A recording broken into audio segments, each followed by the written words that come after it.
12वां अध्याय। इस प्रकार भगवान के वचनों को सुनकर अर्जुन बोले, हे मनमोहन, जो अनन्य प्रेमी भक्तजन इस पूर्वोक्त प्रकार से निरंतर आपके भजन ध्यान में लगे हुए आप सगुण रूप परमेश्वर को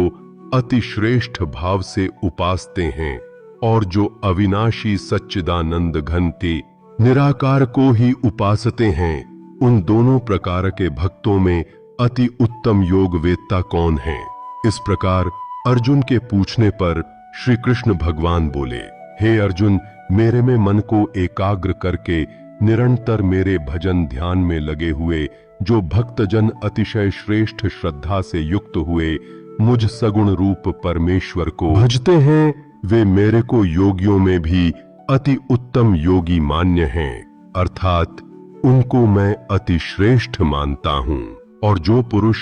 इंद्रियों के समुदाय को अच्छी प्रकार वश में करके मन बुद्धि से परे सर्वव्यापी अकथनीय स्वरूप और सदा एक रस रहने वाले नित्य अचल निराकार अविनाशी सच्चिदानंद धन ब्रह्म को निरंतर एक ही भाव से ध्यान करते हुए उपासते हैं, वे संपूर्ण भूतों के हित में रत हुए और सब में समान भाव वाले योगी भी मेरे को ही प्राप्त होते हैं। किंतु उन सच्चिदानंद घन का पार ब्रह्म में आसक्त हुए चित्त वाले पुरुषों के साधन में अर्थात परिश्रम विशेष है, क्योंकि देहाभिमानियों से अव्यक्त विषय गति दुहक पूर्वक प्राप्त की जाती है, अर्थात जब तक शरीर में अभिमान रहता है तब तक शुद्धि सच्चिदानंद धन निराकार ब्रह्म में स्थिति होनी कठिन है। और जो मेरे परायण हुए भक्तजन संपूर्ण कर्मों को मेरे में अर्पण करके मुझ सगुण रूप परमेश्वर को ही तैल धारा के सदृश अनन्य ध्यान योग से निरंतर चिंतन करते हुए भजते हैं, हे अर्जुन, उन मेरे में चित्त को लगाने वाले प्रेमी भक्तों का मैं शीघ्र ही मृत्यु रूप संसार समुद्र से उद्धार करने वाला होता हूँ। इसलिए हे अर्जुन, तू मेरे में मन को लगा और मेरे में ही बुद्धि को लगा। इसके उपरांत तू मेरे में ही निवास करेगा, अर्थात मेरे को ही प्राप्त होगा, इसमें कुछ भी संशय नहीं है। यदि तू मन को मेरे में अचल स्थापन करने के लिए समर्थ नहीं है तो हे अर्जुन, अभ्यास रूप योग के द्वारा मेरे को प्राप्त होने के लिए इच्छा कर। यदि तू ऊपर कहे हुए अभ्यास में भी असमर्थ है तो केवल मेरे लिए कर्म करने के ही परायण के हो। इस प्रकार मेरे अर्थ कर्मों को करता हुआ भी मेरी प्राप्ति रूप सिद्धि को ही प्राप्त होगा। और यदि इसको भी करने के लिए असमर्थ है तो जीते हुए मन वाला और मेरी प्राप्ति रूप योग के शरण हुआ सब कर्मों के फल का मेरे लिए त्याग कर, क्योंकि मर्म को न जानकर किए हुए अभ्यास से परोक्ष ज्ञान श्रेष्ठ है और परोक्ष ज्ञान से मुझ परमेश्वर के स्वरूप का ध्यान ये श्रेष्ठ है, तथा ध्यान से भी सब कर्मों के फल का मेरे लिए त्याग करना श्रेष्ठ है और त्याग से तत्काल ही परम शांति होती है। इस प्रकार शांति को प्राप्त हुआ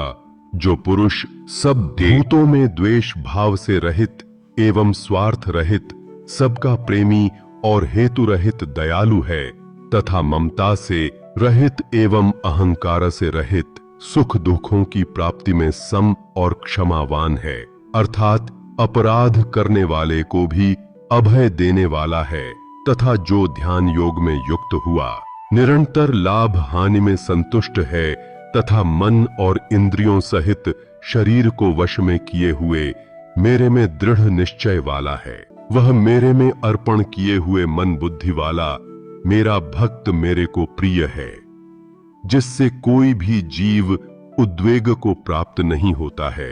और जो स्वयं भी किसी जीव से उद्वेग को प्राप्त नहीं होता है, तथा जो हर्ष अमर्ष भय और उद्वेग आदिकों से रहित है, वह भक्त मेरे को प्रिय है। जो पुरुष आकांक्षा से रहित तथा बाहर भीतर से शुद्ध और चतुर है, अर्थात जिस काम के लिए आया था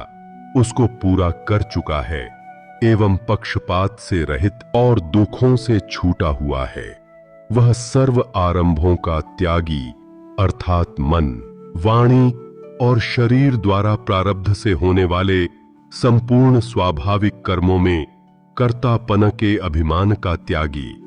मेरा भक्त मेरे को प्रिय है,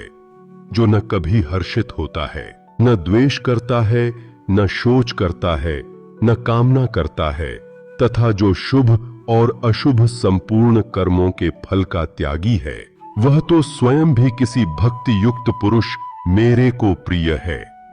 जो पुरुष शत्रु मित्र में और मान अपमान में सम है, तथा सर्दी गर्मी और सुख दुखादिक द्वंद्वों में सम है और सब संसार में आसक्ति से रहित है, तथा जो निंदा स्तुति को समान समझने वाला और मननशील है, अर्थात ईश्वर के स्वरूप का निरंतर मनन करने वाला है, एवं जिस किस प्रकार से भी शरीर का निर्वाह होने में सदा ही संतुष्ट है और रहने के स्थान में ममता से रहित है, वह स्थिर बुद्धि वाला भक्तिमान पुरुष मेरे को प्रिय है। और जो मेरे परायण हुए, अर्थात मेरे को परम आश्रय और परम गति एवं सबका आत्मसा और सबसे परे परम पूज्य समझकर विशुद्ध प्रेम से मेरी प्राप्ति के लिए तत्पर हुए श्रद्धा युक्त पुरुष